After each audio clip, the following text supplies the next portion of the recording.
You'll never guess. Monica took her hand, urging her to grab 20 seconds of wild courage, and passion drove Bartleby to kiss her. The kiss was hot and sweet. When they were in the moment, Club President Reed interrupted, pulling Bartleby back at once. Bartleby sensed trouble, grabbed Monica to flee, but encountered the president at the door, who flew into a rage seeing his ex so close. The president wanted to rage, but seeing Bartleby's turf, he chose to leave temporarily. To save face, he had to drag his buddies away, but not before triggering the fire alarm. The shock made Bartleby feel in a brawl, her body a mess. Suddenly, the party continued, driving everyone wilder as the floor turned a rainy fiesta. The atmosphere at the fraternity gathering became extremely lively, drawing the once desolate South Harmon Academy into a bustling scene, teeming with crowds everywhere. The president, furious at his new girlfriend's attraction to South Harmon, decided to confront Reed. She wasn't interested in joining the fraternity, so she challenged Reed, "Pass my test first." Reed eagerly accepted without hesitation, unaware this would plunge Bartleby into chaos. After several days without seeing Reed, Bartleby decided to check in, only to find Reed's face was a puzzle of bruises. The bruises reveal her frat ordeal. The president threatened Reed and took her laptop and email.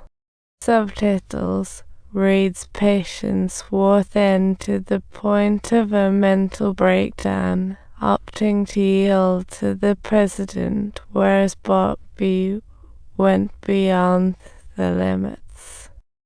She hacked the school's website and sent invites to all student parents. A total mess ensued. Bartleby's parents were the first to get the scoop, and a rush of parents descended upon them, leaving Bartleby in a panic, unsure how to. At that moment, the principal showed up with the crew and declared loudly, "South Harmon Academy is not a legitimate school." The parents were stunned, and Bartleby's silence spoke volumes. This circus ended imperfectly, with Dad calling her out for being foolish. Bartleby's classmates scrambled to pack her bags to face the storm at Harmon Academy, pure chaos.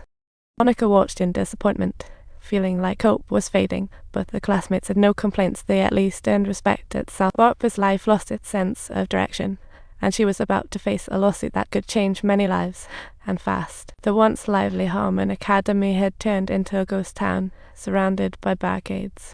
Bartleby's students fired off legal notices at school, while Bartleby rallied her friends for one last stand. They discovered a legal loophole: if they could get certified before the final trial, the principal's charges would crumble. They were determined to fight for South Harmon Academy's legitimacy, not just for themselves, but for all their friends there. As they finished, applause broke out. Reed chose to fight alongside Bartleby against the common challenge. Students clamored to attend the hearing, hoping he could be the defense attorney in court. It was a scene. At the last moment, Monica rushed to court, where they had rules, 3 essentials to run an educational institution. Judges assessed if South Harmon met criteria like facilities, curriculum, and qualified teachers. Reed's uncle stayed quiet, claiming the opportunity should go to Bartleby, and suddenly the scene turned dramatic. Bartleby stood up and confidently talked about the resources at South Harmon, proud that their facilities were top-notch. "No, you got the facilities all wrong." As court discussed curriculum, Bartleby unveiled a prepared blackboard. It's a proud symbol of South Harmon Academy, showcasing students' endless creativity and imagination. To Bartleby, this blackboard was a treasure, but to the judge, it was just a canvas of doodles. To show the value of the courses, Bartleby didn't counter the judge's criticism, but had each course leader explain their significance in person. Each student's input was unique, but they shared a common belief: education goes beyond book learning, it's about discovering potential. When the judge asked if the school had teachers, all students stood up, as the courses were based on their own interests. However, the president of Harmon Academy strongly opposed, saying students shouldn't be their own teachers. The subtitle reveals that the judge also appeared to concur with this viewpoint, asserting that school teachers must possess the necessary qualifications.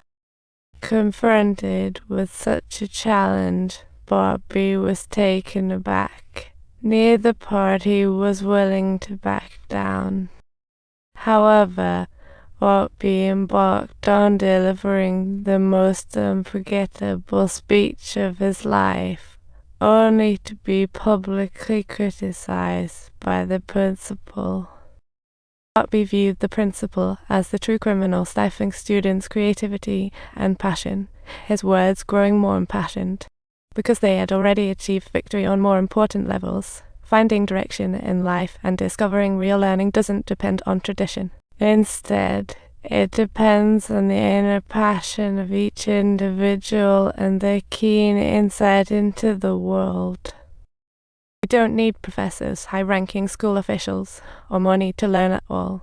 We just need willing learners, and this information came along thanks to Bob's encouragement. You can reject, oppose, do whatever, but that doesn't matter. Because we won't stop learning, growing, or forgetting our ideals. At this moment, we're the misfits, and we always will be. No matter what you say, what you do, or what you sign, it can't wipe this fact away from us. So bring it on.